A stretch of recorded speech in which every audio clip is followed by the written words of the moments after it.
अब उन्होंने नया तरीका ढूंढ लिया और वसूली करने का। ये तभी तो ये सब कहा जा रहा है कि ये राशन बांटा जाएगा, ये चीज़ करी जाएगी, ये बांटा जाएगा, वो बांटा जाएगा, क्योंकि अब कोई तो तरीका करना है ना वसूली का। अब डायरेक्ट वसूली वैसे नहीं हो सकती जो अभी पोल खुल गई है वहाँ की। 1 साल हो चुका है, अभी भी आपको समझ नहीं आई कि क्या क्या करना चाहिए और क्या क्या नहीं करना चाहिए। अगर नहीं समझ आई तो प्लीज़ आप रिजाइन कर लीजिए और महाराष्ट्र की जनता को प्रताड़ित मत कीजिए। भाई जब आप बुरी तरह से फ्लॉप हो जाते हैं तो आपको केंद्र की मदद चाहिए होती है, और जब कुछ अच्छा हो जाता है तो आप केंद्र को एहसान तक नहीं बोलते तो आप तब भी गालियाँ देते रहती है। शिवसेना, एनसीपी और कांग्रेस ये मिलके जो इन्होंने अघाड़ी, अपनी महाअघाड़ी सरकार चलाई है, इसमें ये फ्लॉप हो चुके हैं और कई बार फ्लॉप साबित हो चुके हैं। चाहे वो कोरोना के मामले हो, चाहे अभी ये सुशांत सिंह राजपूत वाला मामला रहा, चाहे मनसुख हिरानी का मामला रहा, हर जगह कहीं ना कहीं, चाहे एंटीलिया वाला मामला रहा। मैम महाराष्ट्र में धारा 144 लग चुकी है 8 बजे के बाद। इसको लेकर तमाम तरीके के क्वेश्चन है जो उठ रहे हैं, जैसे कि उद्धव ठाकरे ने कहा कि हम इनको इतना गेहूं देंगे, 3.5 ज्यादा करोड़ से ज्यादा करोड़ों रुपए वो इन सारी चीजों में लगा रहे हैं। पर यहाँ पे जो भाजपा की तरफ से सवाल उठ रहा है, उन्होंने ये कहा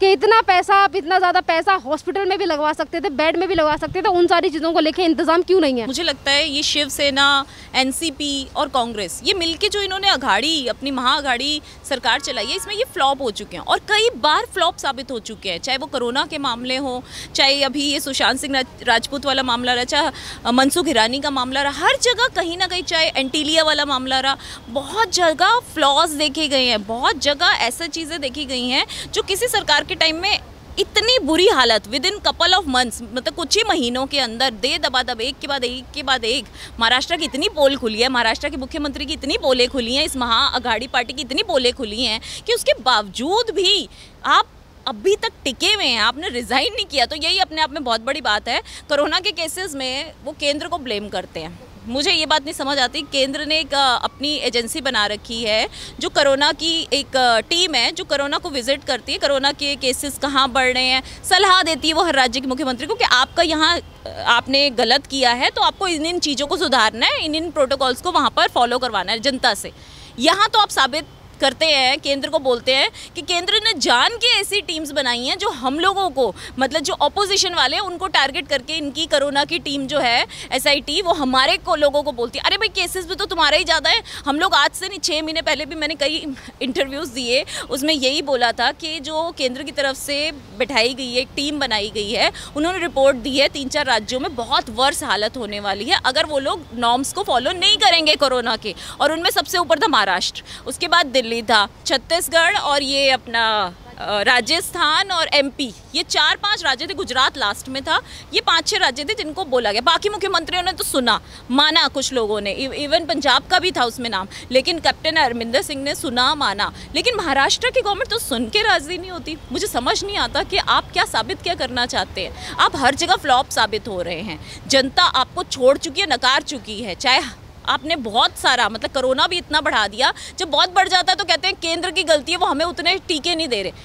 टीके कितने दें पहले आप बताओ, कितने दें? जितने आप मांगते हो 3 दिन का स्टॉक इन लोगों को पहले ही दे दिया जाता है। 3 दिन जब रह जाते हैं तो कहा जाता है आप बताइए, अब बताइए और स्टॉक आ जाएगा। ये लोग कहते हैं 1-1 करोड़ दीजिए, हमें 1-1 करोड़ डोजेस दीजिए। सपोज 1 करोड़ इन्होंने ले ली और लगाया 80 लाख को भी नहीं, सपोज 80 लाख को भी नहीं लगा पाते, सिर्फ 10 लाख 20 लाख लोग हैं, बाकी डोजेस खराब हो जाएंगी। इस वक्त 1-1 डोज इतनी कीमती है और अगर वो खराब हो जाएगी तो उसका भुगतान कौन करेगा? राज्य सरकार करेंगी, उद्धव ठाकरे जी करेंगे? नहीं करेंगे। उसके बाद भी ब्लेम दिया जाएगा कि केंद्र सरकार की गलती है, इतनी सारी ओवरडोजेज दे दी और इतने से पीरियड में हमें लगानी थी तो हम क्या करते? तो बताइए ना, तो यहाँ से भी कान खींचते, ऐसे करके भी कान खींचते। इन्होंने काम नहीं करना अपनी नाकामयाबी को छुपाने के लिए, ये लोग ब्लेम करते हैं केंद्र सरकार को। यहाँ पर ये भी सवाल है कि जब इस सरकार के पास 1 साल था, कोरोना को आए हुए भी 11-12 महीनों से भी ज़्यादा हो चुके हैं। जिस तरीके से मार्च के महीने में हमारे देश में दस्तक दे दी थी, 2020 में कोरोना में इतना सारा टाइम हो गया। महाराष्ट्र शुरुआत से नंबर 1 पर है। आज भी अस्पतालों की हालत इतनी ज़्यादा ख़राब है महाराष्ट्र में कि लोगों को अंतिम संस्कार के लिए भी लाइन लगी हुई है वहाँ के अस्पतालों में। सीखना चाहिए इन्हें, थोड़ा सा एक अच्छी स्ट्रैटेजी बनानी चाहिए थी, क्योंकि इनके पास बहुत सारा टाइम था। मुझे लगता है इन्होंने स्ट्रैटेजी नहीं बनाई, इन्होंने सिर्फ वो वसूली करने की अपनी सरकार बना ली। ये वसूली में लगे रहे 8-9 महीने कि हाय राम, हमने 3-4 महीने बंद रखा था, लॉकडाउन किया था 2-3 महीने, तो हमें कितना नुकसान हो गया, अब हम कैसे वसूली कर करके वो नुकसान झेले, मतलब पूरा करें। तो वो इन्होंने, ये लोग वसूली में लगे रहे, इसलिए इन्होंने कोरोना के कुछ ऐसे इंतजाम ही नहीं किए। पता इनको नहीं पता था दोबारा अटैक करेगा, सब पता था, लेकिन ये वसूली में लगे रहे क्योंकि महावसूली सरकार है। इसी वजह से आज कोरोना के केसेस हद से ज्यादा महाराष्ट्र में बढ़ रहे हैं। एक टाइम था जब राहुल गांधी ने कहा था कि लॉकडाउन लगाने से कोविड कम नहीं होगा, और आज उन्हीं की सरकार है महाराष्ट्र में, और आज वो कोविड जिस तरीके से लॉकडाउन लगा रहे हैं, धारा 344 लगा रहे हैं महाराष्ट्र में। ये धारा 144 क्या है? आप इसको चाहे कर्फ्यू कह लो, चाहे इसको लॉकडाउन कह लो, बात तो एक ही है। तो ये सिर्फ इसलिए लॉकडाउन का नाम नहीं लेना चाहते क्योंकि बार बार इन्होंने पानी पी पी के प्रधानमंत्री जी को कोसा है। लॉकडाउन क्यों किया प्रधानमंत्री जी ने, लॉकडाउन क्यों किया?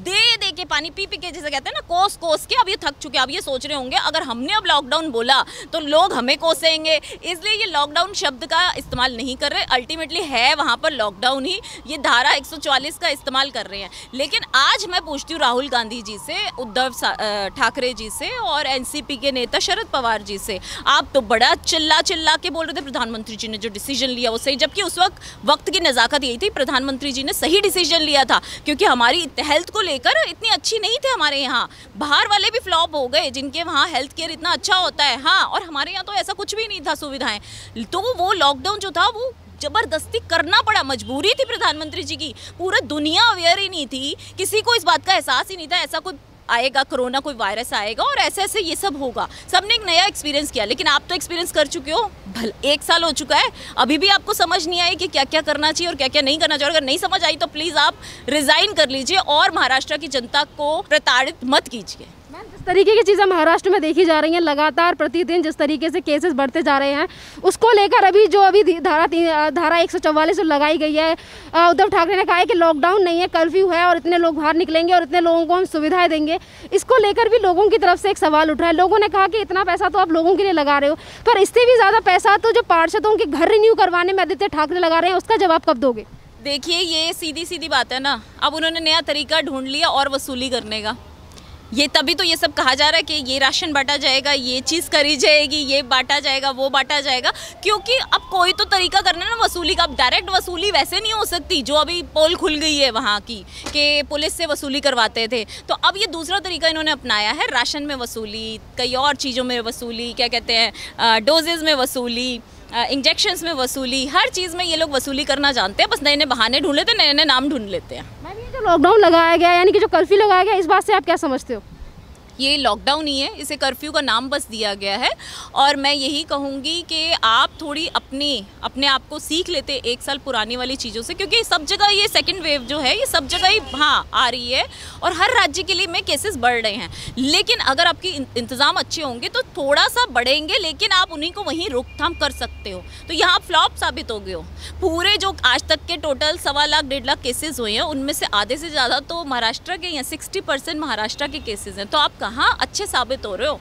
उद्धव जी, आपको राजनीति नहीं करनी चाहिए, आप विपक्ष में बैठे हुए अच्छे लगते हो। जैसे कुछ देर पहले आपने कहा कि जिस तरीके से पीएम नरेंद्र मोदी के द्वारा पूरे देश में लॉकडाउन लगाया गया था, तो उस टाइम पे यही महाराष्ट्र सरकार थी जो केंद्र सरकार को कोस रही थी और ये कह रही थी कि लॉकडाउन क्यों लगाया गया। अभी जब उद्धव ठाकरे से इन्हीं सारी चीज़ों को लेकर पूछा गया तो उद्धव ठाकरे ने कहा कि हम पूरी कोशिश कर रहे हैं हालात को नियंत्रित काबू करने के लिए, पर हमें केंद्र की मदद भी चाहिए, क्योंकि केंद्र के बिना हम कुछ नहीं कर सकते। भाई, जब आप बुरी तरह से फ्लॉप हो जाते हैं तो आपको केंद्र की मदद चाहिए होती है, और जब कुछ अच्छा हो जाता है तो आप केंद्र को एहसान तक नहीं बोलते, तो आप तब भी गालियां देते रहते हो। केंद्र ने तो हमेशा मदद करी और अभी भी चाहते हैं हम, जो भी केंद्र की तरफ से मदद मांगी जाएगी, मतलब राज्य सरकारों की तरफ से मांगी जाएगी, केंद्र बिल्कुल करेगा। केंद्र ने कभी मना नहीं किया। जो डोजेज जैसे जैसे बोला जाता है कि सपोज 80 लाख चाहिए तो वो 80 लाख उनको मिलती हैं, पर ये लोग जब बहुत ज़्यादा मांगते हैं तो आप पहले रजिस्ट्रेशन तो दिखाइए, आपने कितने लोगों का रजिस्ट्रेशन कराया है। बिना रजिस्ट्रेशन के, मतलब ये आपकी चाहत के हिसाब से डोजेज नहीं मिलेंगी, ये आपकी ज़रूरत के हिसाब से डोजेज दी जाएंगी, वैक्सीनेशन की जाएगी। तो पहले आप अपनी ज़रूरत बताइए, चाहत नहीं हमने पूछी आपसे। महाराष्ट्र में पहले दिन से ही केस सबसे ज़्यादा हैं और आज भी सबसे ज़्यादा केसेस हैं। पर इन सारी चीज़ों को लेकर कल संजय राउत का ये कहना था कि महाराष्ट्र में जो केसेस बढ़ रहे हैं वो अन्य राज्यों की वजह से बढ़ रहे हैं, क्योंकि अन्य राज्यों में जिस तरीके से कुंभ का मेला लगाया जा रहा है, बंगाल में इलेक्शन हो रहे हैं, या फिर जो जिस तरीके से चीज़ें प्रोटोकॉल फॉलो नहीं किए जा रहे अन्य राज्यों में, वही लोग आकर महाराष्ट्र में कोविड के केस बढ़ा रहे हैं और यही वजह है। नहीं, वो मैं यही तो कह रही हूँ, उनको आदत है शुरू से दूसरों पे ठीकरा फोड़ने की।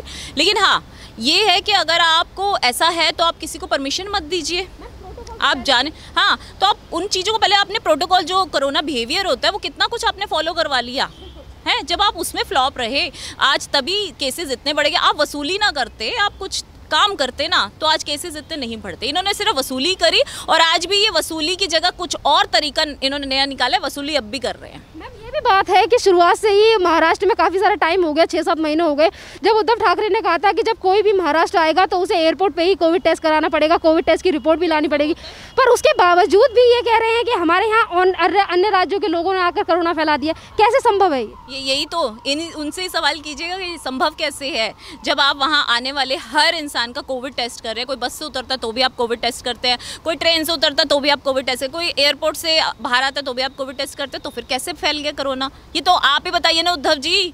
मुझे तो समझ नहीं आता, इनकी कथनी और करनी में बहुत ज़मीन आसमान का फ़र्क है। धन्यवाद मैम।